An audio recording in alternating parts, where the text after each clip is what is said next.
Kim bu videoni tomosha qilayotgan bo'lsa, muhtoj insonni to'ydirishga yordam beradi. Kanalimizda dunyo tomosha qilgani uchun men ham ko'pchilikni olib keldim.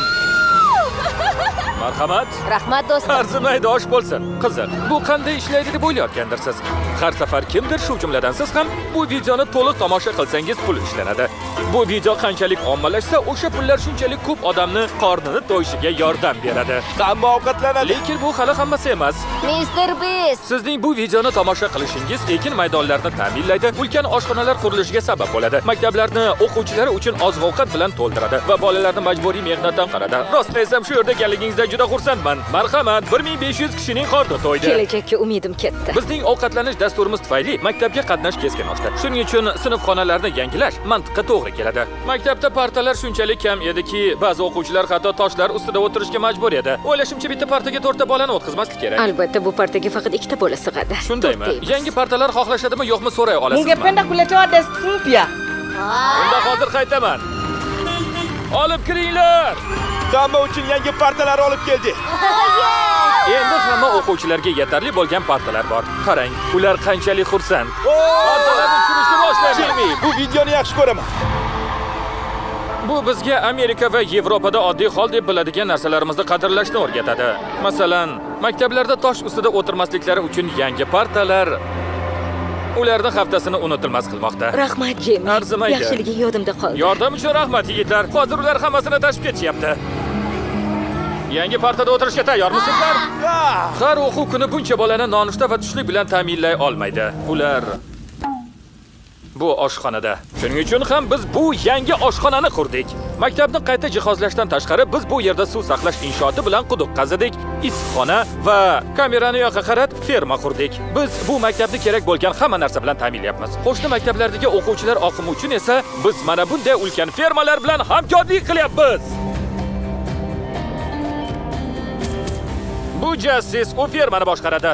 Olele Shiva fermasiga xush kelibsiz. Fermamiz 2 qismdan iborat. Uni bir qismi to'g'ridan to'g'ri maktablarga yuboriladi. Boshqa qismida esa biz atrofdagi mahallalarga sotish uchun mahsulot yetishtiramiz. Bu notijorat tashkilotimiz faoliyatini davom ettirishga yordam beradi. Hozirda bu fermalar qo'l mehnatidan foydalanayotgani va bu maktablarga kerakli miqdorda oziq-ovqat ishlab chiqarish uchun yetarlicha samarali bo'lmagani uchun biz sizga yangi traktor olib keldik. Yo'q, Endi odamlar bunday qo'l mehnati o'rniga mana bu traktordan foydalanishlari mumkin. Ilgari 45 daqiqa vaqt olgan ish endi atiga 45 soniyani oladi. Bu traktor siz o'ylaganingizdan ham muhimroq. Biz bu videoning tomoshalaridan tushgan barcha pulni olib maktabda ovqatlanish dasturlariga berayotganimiz. Oziq-ovqat o'z-o'zidan paydo bo'lib qolishini ta'minlamaydi. Oziq-ovqat qayerdandir kelishi kerak. Bu holatda esa u bu katta fermadagi traktorning oshirilgan hosildorligidan keladi. Oziq-ovqat imkon qadar ko'proq odamlarga yetib borishiga ishonch hosil qilish uchun biz bu maktabga ajoyib sovg'a tayyorladik. Hamma bu yoqqa kelsin.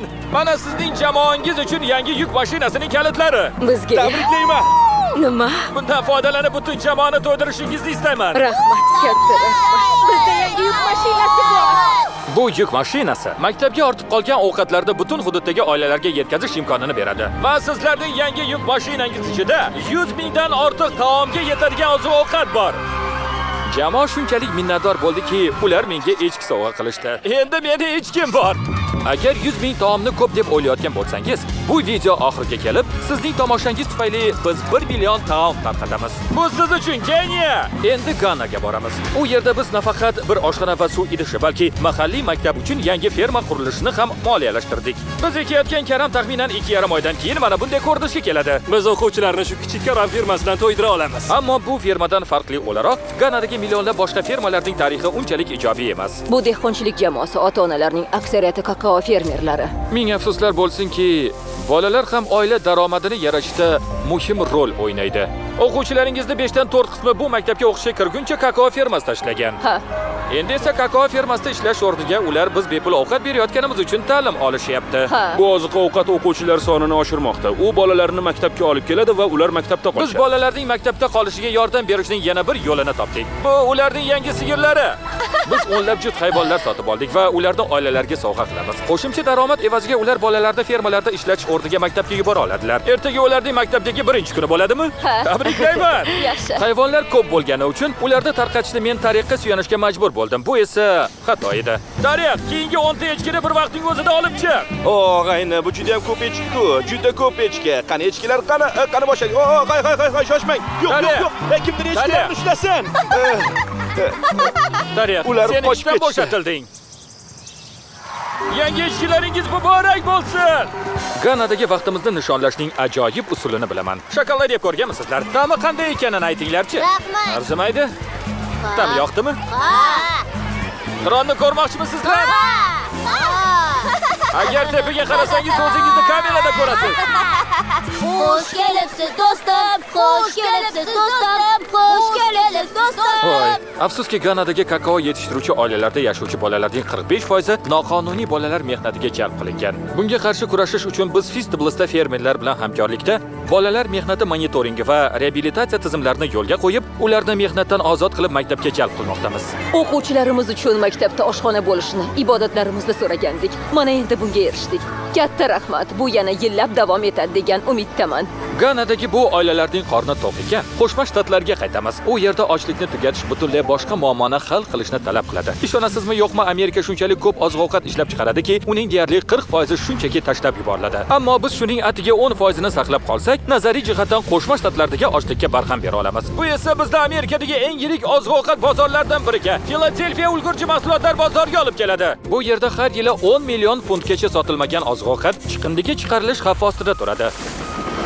Mana shu yerda Evan va uning Sharing Access notijorat tashkiloti ishga kirishadi. Agar ularni sotadigan joy bo'lmasa, eng oson yo'li uni tashlab yuborish. Mana bu kartoshkani olaylik. Ba'zi sotuvchilar agar yaroqlilik muddati tugashiga 1 oy qolgan bo'lsa, bizga kerak emas deyishi mumkin. Lekin siz esa nega uni ochlarga bermaymiz deysiz. To'ppa-to'g'ri. Bu juda oddiy. Shunday qilib Evan va uning Sharing Access tashkiloti arzimas sabablarga ko'ra tashlab yuborilishi mumkin bo'lgan millionlab funt oziq-ovqatni yig'ib oladi. Biz nimani qidiryapmiz? Menimcha bu yaxshi. Bu yaxshi ko'rinyapti. Demak, uni yaxshi qutiga solamiz. Xo'p, bunisi-chi? Bunisini ko'rinishi esa yaxshi emas. Unchalik yaxshi emas. Uni chelakka tashlang. Xo'p, faqat shuni qilasizlarmi? Ha, agar murakkablashtirsak, odamlar buni qilmas edi. Shoshma Tariq, nega seni qalapiring buncha kichkina? O'ylashimcha men yigitlar orasidagi eng katta qalapir Hamma oldim. biladi gap qalampiring bilan nima qilishingda. Shoshma, seni qalapiring qiyshilarni o'xshaydi. Yigitlar bunchalik katta qalapir bo'lishini orzu qilishadi.